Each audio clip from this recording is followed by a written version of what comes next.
New videos on the seriousness of the Iran nuclear threat. And these new videos go viral. In 3 minutes, we will speak to the filmmakers behind these things. You need to see this before you decide whether Israel would be justified in attacking Iran. Everybody knows that they must be stopped. But why isn't anyone doing what we all know needs to be done? The answer is one word: fear.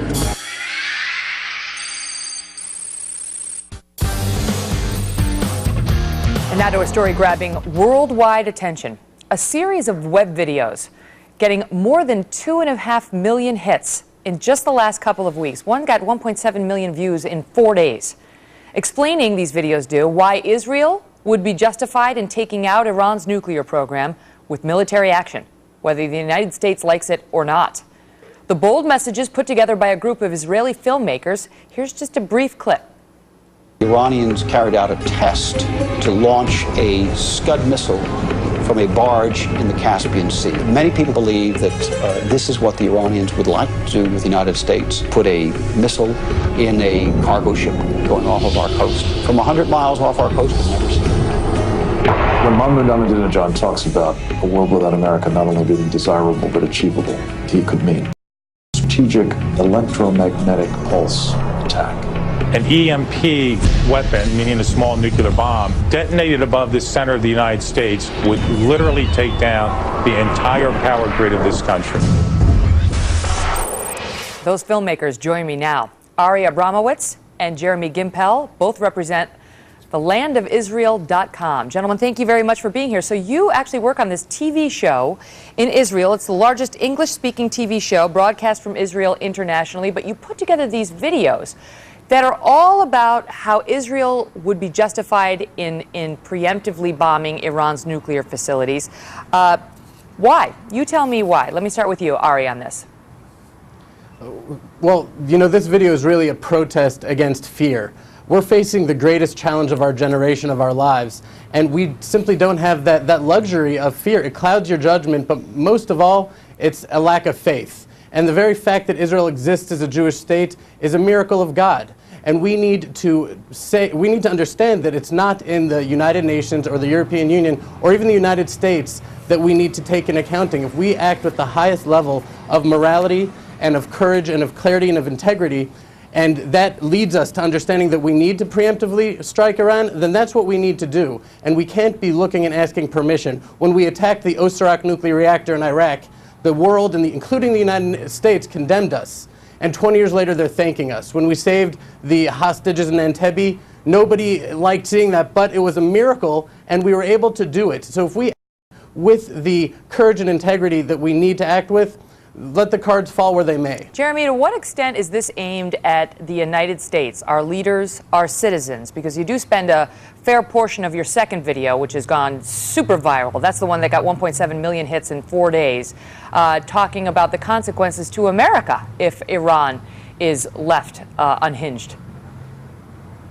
Well, I think that Israel and America have been a strategic partnership since Israel's founding. But I want to make it very clear, we're not advocating war.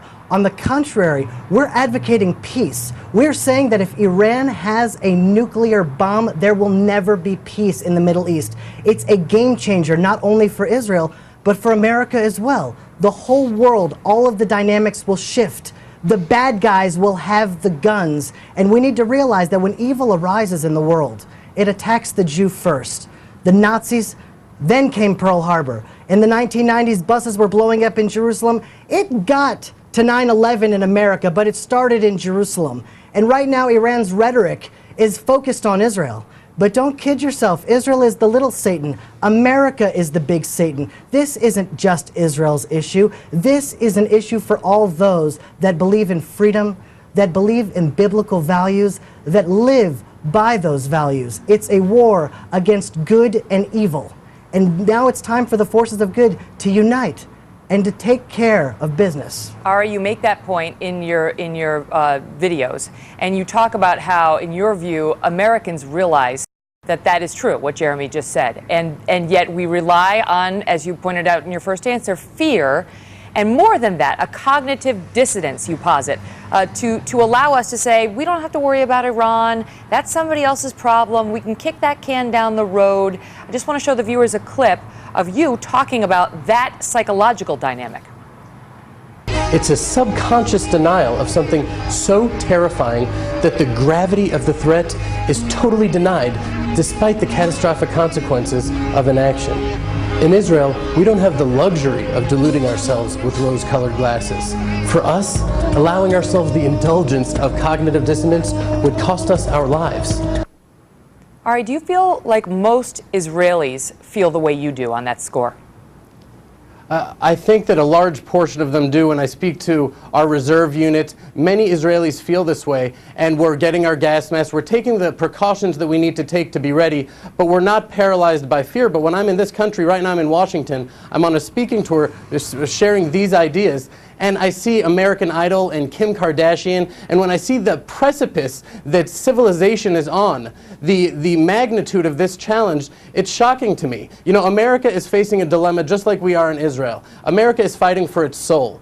It was founded on biblical values, values of liberty and freedom and kindness and truth. And if America doesn't live up to those values, and the gauge to whether America is living up to those values is their unwavering support of Israel. And when a country loses the mission upon which it was founded, it's done. It's just a matter of time. Jeremy, thank you both so much for being here. We appreciate it. We'll be right back.